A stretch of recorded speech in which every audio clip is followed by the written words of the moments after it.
इश्क एक ही जात में हो जरूरी है क्या, वो राजी हर एक बात में हो जरूरी है क्या। हम दिल दे बैठे जिस मौसम में वो मौसम पतझड़ का था, हम दिल दे बैठे जिस मौसम में वो मौसम पतझड़ का था। अरे प्यार के लिए बरसात हो जरूरी है क्या। तो hi guys, this is Dhirendra और स्वागत है आप सभी का आपके अपने इस YouTube channel DK classes official में। तो गाइज, आज हम बात करने वाले हैं इंग्लिश ग्रामर के यूज ऑफ यूज्ड टू के बारे में।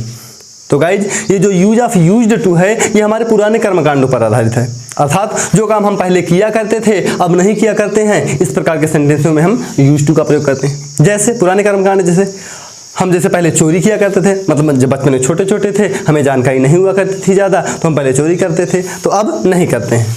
मतलब जो काम हम पहले किया करते थे वो काम अब नहीं करते हैं। तो इस प्रकार के सेंटेंसों में हम यूज टू का प्रयोग करते हैं। मतलब कि ऐसा काम जो काम हम पहले किया करते थे लेकिन अब वो पूरी तरीके से नहीं करते हैं, मतलब पूरी तरीके से मतलब संपूर्ण रूप से उसे हम छोड़ चुके हैं। जो काम हम पहले किया करते थे अब उसे नहीं किया करते हैं, उस प्रकार के सेंटेंसों में हम यूज टू का प्रयोग करते हैं।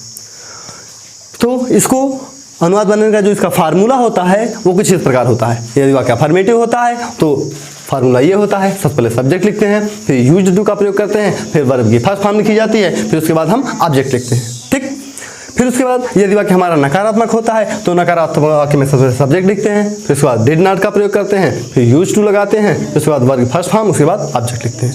ठीक, तो आइए हम एग्जाम्पल के माध्यम से इसे और बेहतर तरीके से समझते हैं। जैसे बोलो ना जी।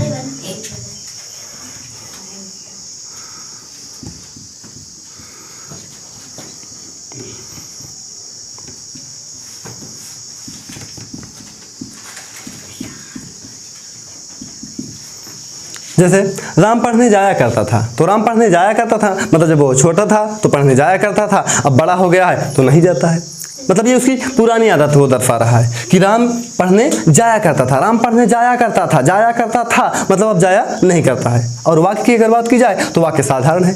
जब वाक्य साधारण होता है तो उसका अनुवाद बनाने का रूल ये होता है, सबसे पहले हम सब्जेक्ट लिखते हैं, इसका सब्जेक्ट क्या है राम, तो लिख दीजिए राम। फिर उसके बाद यूज्ड टू लगाते हैं, लगा दीजिए यूज्ड टू। फिर उसके बाद वर्ब की फर्स्ट फॉर्म लिखते हैं, इसमें वर्ब क्या है जाना, और जाने की मीनिंग क्या होती है गो होती है। और जहाँ जाते हैं उसके लिए हम क्या लगाते हैं टू लगाते हैं। कहाँ जा रहे हैं ऑब्जेक्ट, ऑब्जेक्ट मतलब पढ़ने, तो गो टू रीड।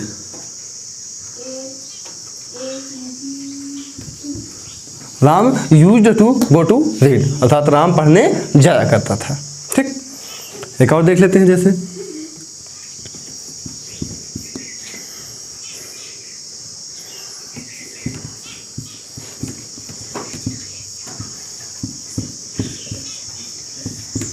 हम चाय पिया करते थे, हम चाय पिया करते थे मतलब हम चाय पिया करते थे मतलब पहले पिया करते थे लेकिन हम उसे हम छोड़ चुके हैं। मतलब ये हमारी पुरानी आदत थी, ये पुरानी आदत थी मतलब हमारी पुरानी आदत को दर्शा रहा है। तो हम क्या करेंगे, इसमें यूज्ड टू का प्रयोग करेंगे। तो हम चाय पिया करते थे, वाक्य साधारण है तो साधारण वाक्य में फिर यही रूल्स लागू होगा। पहले सब्जेक्ट लिखेंगे, इसका सब्जेक्ट हमारा क्या है हम बोले तो वे। फिर उसके बाद यूज्ड टू लगाते हैं, तो लगा दीजिए यूज्ड टू। फिर उसके बाद वर्ब की फर्स्ट फॉर्म लिखी जाती है, इसके वर्ब क्या है पीना। और पीने की मीनिंग यानी है जहाँ हम जानते हैं कि ड्रिंक मतलब भी पीना होता है, टेक मतलब भी पीना होता है, स्मोक मतलब भी पीना होता है। लेकिन ड्रिंक का प्रयोग वहाँ किया जाता है जहाँ पर कोई चीज़ हम मुंह में लगाते हैं और सीधा गटक जाते हैं, उसके लिए हम ड्रिंक का प्रयोग करते हैं। और टेक का प्रयोग वहाँ पर करते हैं जहाँ पर कोई चीज़ हम आराम आराम टेक टेक कर चुस्कियाँ लेकर पीते हैं, वहाँ टेक का प्रयोग किया जाता है। और जहाँ पर कोई धुएं वाली चीज़ पी जाती है उसके लिए हम स्मोक का प्रयोग करते हैं। अब यहाँ पर हम चाय पी रहे हैं, जब चाय पी रहे हैं तो चाय हम जानते हैं कि हम टेक टेक कर आराम से चुस्कियाँ लेकर पीते हैं, यहाँ पर किसका प्रयोग करेंगे टेक का प्रयोग करेंगे। तो वी यूज्ड टू टेक। फिर उसके बाद वर्ब हो गई हमारी, फिर ऑब्जेक्ट क्या पिया करते थे चाय, तो take tea. We used to take tea, हम चाय पिया करते थे। एक और देख लेते हैं कि वे नदी में नहाया करते थे। वे नदी में नहाया करते थे मतलब बचपन में छोटे छोटे थे तो नदी में जाकर उछल उछल के नहाया करते थे, लेकिन अब बड़े हो गए हैं तो भाई अब घर में नहाते हैं। मतलब ये हमारी पुरानी आदत को दर्शा रहा है। जब हमारी पुरानी आदत को दर्शा रहा है मतलब यूज्ड टू का प्रयोग किया जाएगा। और नदी में नहाया करते थे मतलब वाक्य साधारण है, तो साधारण वाक्य में फिर यही रूल्स लागू होगा। सबसे पहले सब्जेक्ट दे, फिर उसके बाद यूज्ड टू है, लगा दीजिए यूज्ड टू। क्या कर रहे हो,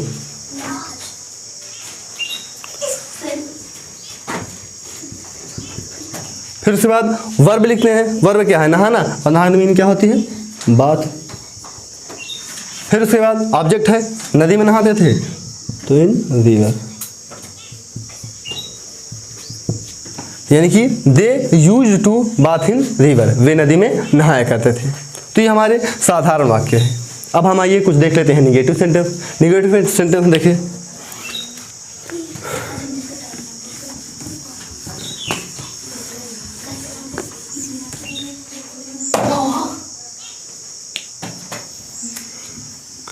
निगेटिव सेंटेंस जैसे पक्षी,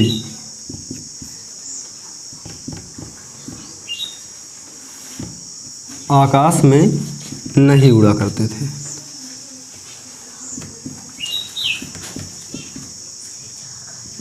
तो पक्षी आकाश में नहीं उड़ा करते थे, नहीं उड़ा करते थे मतलब ये उनकी पुरानी आदत को दर्शा रहा है। पक्षी आकाश में नहीं उड़ा करते थे, पुरानी आदत को दर्शा रहा है ना।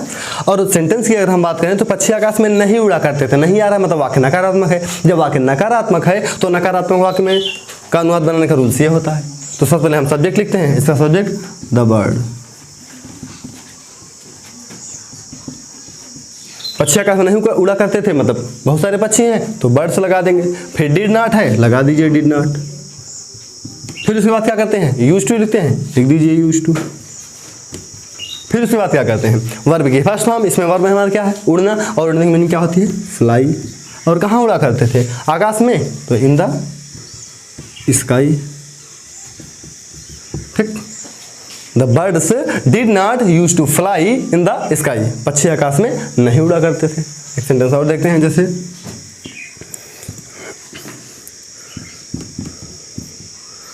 राम शराब नहीं पिया करता था। राम शराब नहीं पिया करता था मतलब नहीं पिया करता था लेकिन अब शायद पीने लगा है। अर्थात मतलब पुरानी आदत को दर्शा रहा है कि राम शराब नहीं पिया करता था, मतलब पहले नहीं पिया करता था लेकिन अब हो सकता है पीने लगा हो। तो मतलब पुरानी आदत को दर्शा रहा है। और पुरानी आदत को दर्शा मतलब यूज टू का प्रयोग किया जाएगा। और सेंटेंस की अगर हम बात करें तो नहीं आ रहा है मतलब वाक्य नकारात्मक है। जब वाक्य नकारात्मक है तो रूल से आपका यही होगा, सबसे पहले सब्जेक्ट लिखेंगे, सब्जेक्ट राम है। फिर डिड नॉट लगाते हैं, डिड नॉट लगा दीजिए। फिर उसके बाद यूज टू लिखते हैं, लगा दीजिए यूज टू। वर्ब की फर्स्ट फॉर्म, इसमें वर्ब क्या है? पीना, और पीने यहाँ पर शराब पी रहे हैं तो शराब एक बार मुंह लगाते हैं डायरेक्ट अंदर, तो इसलिए किसका प्रयोग करेंगे? ड्रिंक का प्रयोग करेंगे। तो Ram did not use to drink, Ram शराब नहीं पिया करता था। एक सेंटेंस और हम देखते हैं लास्ट कि सीमा मास्क नहीं पहना करती थी।